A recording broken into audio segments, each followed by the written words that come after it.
How to Better Your Financial Circumstance by Seth Abe. Narrated by Brian O'Neill. Do you want me to tell you how to better your financial circumstances? You must take this information seriously. All negative attitudes must be removed from your consciousness. In your desperation, you are attracting further financial problems. You are focusing upon poverty rather than wealth. It may seem to you highly impractical, unrealistic, and downright foolish to ignore the physical circumstances of debt and expenses. To focus upon them, I tell you, is to bring more upon yourself. The rule of expectation applies. When you receive a bill, do not automatically react as you have. Instead, as if you were contemplating a new painting, form in your mind the image of a check to that amount. See yourself celebrating as you pay the final amount on your car. See in your mind's eye a surplus of money in your folder when the month's expenses are paid. Now, your financial situation will not change, no matter how hard you push yourself, unless you apply such simple exercises. You do not do this naturally, which is why they are required. You must indeed think consciously in terms of plenty rather than that of want.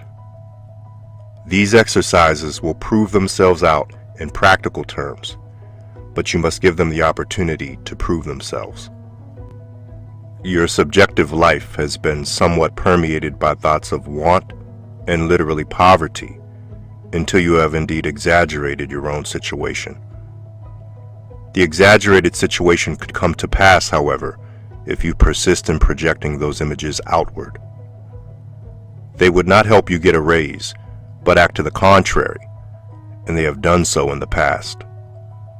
I am giving you advice in very practical terms. What you do with it is up to you, but you have severely limited yourself in this respect. As long as you believe that others are taking advantage of you, they will do so. The origin is in yourself, and this is what you have not so far understood. The origin is not in others. For 15 minutes a day, agree to suspend critical judgment, and following the Maltz method, imagine yourself vividly in the position you would like to be.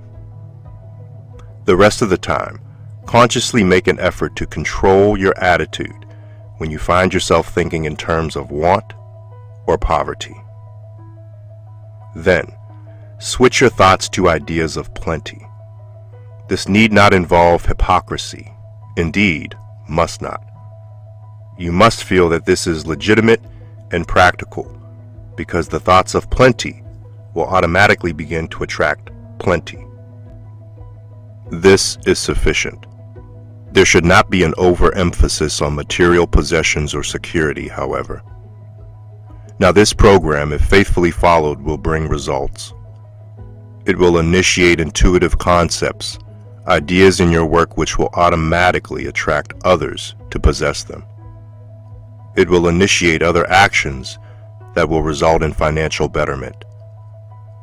I have told you that you will never be in severe financial difficulties again, but you do not trust my word enough so far. You must instead insist upon watching every dollar in the bank and fearing that it will dwindle away. And then, of course, it does. And you think that the physical circumstances certainly justify your attitude. But your attitude caused the circumstances. Your own worries cause difficulties. You ask, why can't my spouse's positive attitude override my poor one? On occasion, it does indeed, and your combined abilities will serve you well here if you follow my advice. You must also consider the source of your attitude. Your father disliked his brother, who was wealthy. To have money is therefore a betrayal of your father. since your mother pushed your father to make money, then to make money yourself seems an added betrayal toward your father, and seems to ally you with your mother, of whose emotionalism you were always frightened. Now these connections should help you. The inner resistance to these ideas I am presenting should to some extent vanish as you reread this session. Your own abilities as a creator are extremely strong.